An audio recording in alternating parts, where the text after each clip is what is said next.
Hi, my name is AudreyGale and I make art. Today I'm going to be showing you how I make custom pet portraits using alcohol markers and colored pencils. The first thing I'm doing is filling my base colors with alcohol markers. As I lay down my colors, I'm thinking about what are my blackest blacks, what's slightly lighter, maybe a darker gray, and what are my lighter tones, like a light gray. For example, for parts of the mouth and like the nostrils, that's going to be the darkest gray, and then it's going to get lighter as you start to work out from the nose and into the upper lip area. Now that I've laid the base colors with the alcohol markers, you'll see where I'm going in with a colored pencil and doing the actual shading. I use Prismacolor colored pencils for this, and it works really well over the alcohol marker.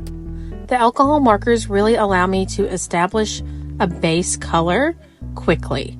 It allows me to save the colored pencils for what they do best, which is to fill in the detail.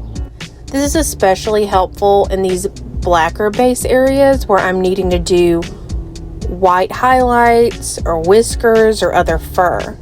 So now I'm going to go add details to the tongue, which I've already laid with alcohol marker, and the chin.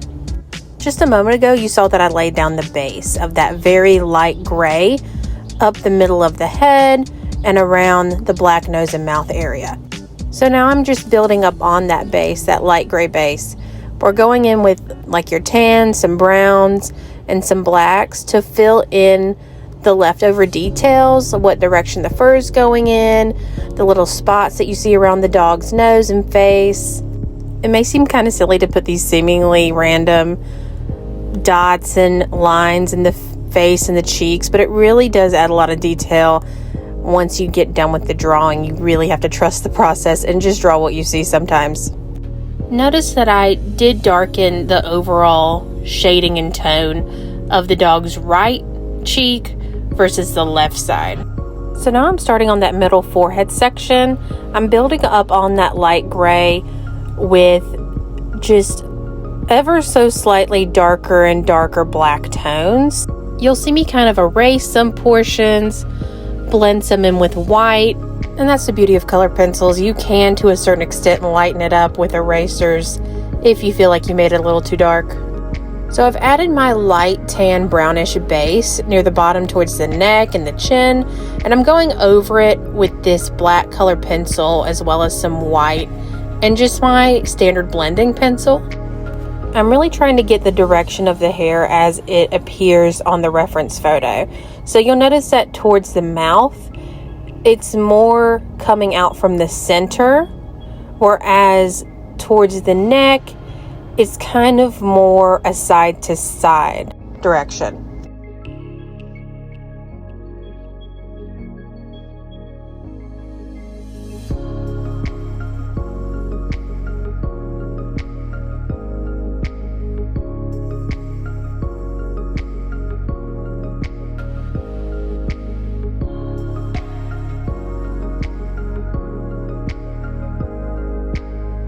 So here I decided to add a little bit more to the neck to round it out better, and I'm using that lightest gray marker as well as the tan that we used previously, and I'm just kind of going where those shadows hit, and I'm going over the marker with more black, creating that illusion of hair following that same direction.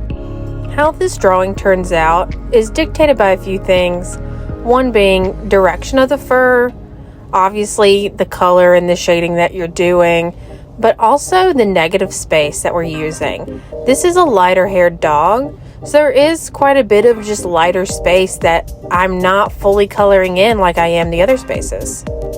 So now we're starting up on the ears. I got the middle and the edge of the ear with my blackest marker.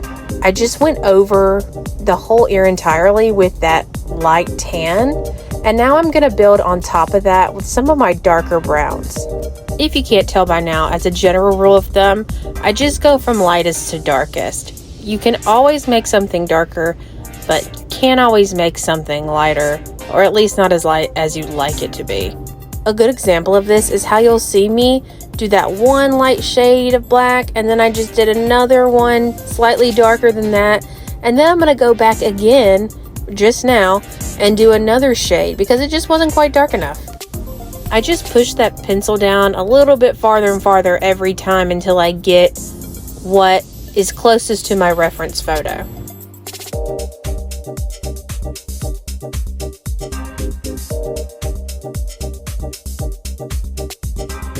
Now let's start on the eyes.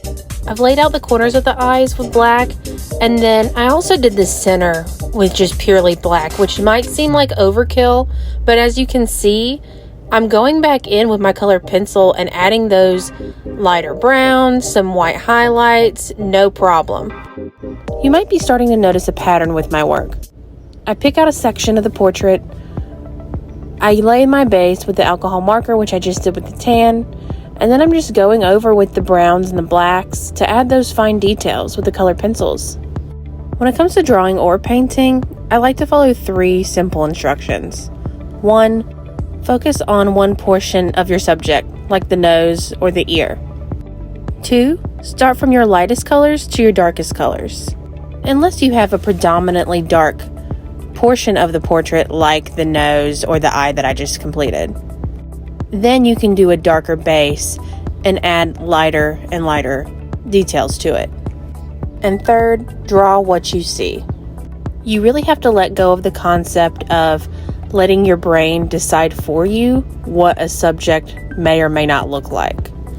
This is an easier concept to follow if you just take the painting or the drawing piece by piece. Like, I'm going to focus on the left eye, and then I'm going to focus on the area immediately surrounding the left eye. Draw every line, dot, nook, and cranny that you see on that reference photo or the subject sitting in front of you, because altogether that makes up the finer details. Think it's weird that it's there? It's not up to you to decide. Just draw it, and it's going to end up looking good in the end. Don't overthink it. And that completes my portrait of Willow. Thank you for watching this video, and I hope that you learned something from it. If you did, make sure to like this video and subscribe to my channel, where I post videos like this about art business and about art market shows. See you next time.